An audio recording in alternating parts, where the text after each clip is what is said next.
In the beginning, there were just 8 or 9 of us on the Delphine team, something like that. It was a really small company. We were way up there, in the attic. We were that old cliché, a group of buddies making their game in their basement. Paul de Senville, who was the president of Delphine Software, came up to me saying, "Listen, Paul, you have to work on this game because we've been given the chance to do the adaptation of a movie, The Godfather."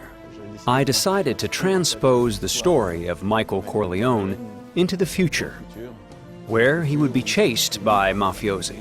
We had a video player, an old television, and we went out and started filming in the hallways or outside. Some of us felt ridiculous, but we took those shots and we made animated sequences out of them for the Amiga, because we were working on the Amiga back then.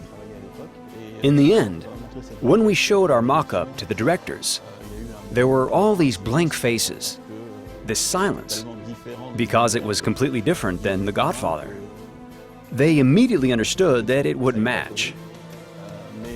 But they told me, "Your thing here is fantastic. I think we can do something with it."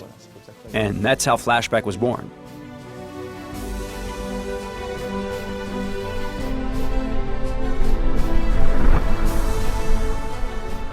Doing a remake 20 years later is an idea that has to ripen. Finally, after 20 years, we said that there might be something we could do, because everything has evolved so much. So much has changed that we can offer something new and interesting.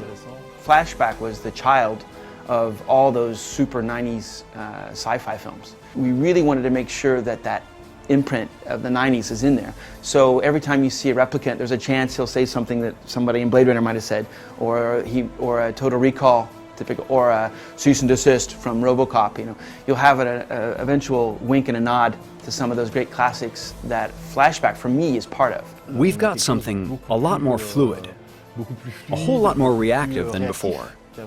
Seeing as how we went to 3D, we really did a lot of work on the living elements in the decor.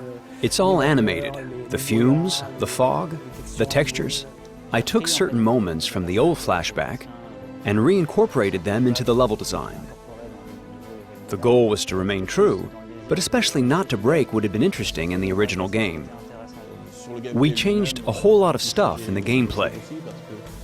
The combat system was relatively limited back then. Even if it still worked really well, I think that it needed to be dusted off. The difficulty was to preserve, to not betray the essence of the original game, while bringing in all the modern comforts for the players, but without it negatively affecting either the difficulty or the challenge. What we tried to do was to keep the heart and soul of the game, and I think we succeeded in that.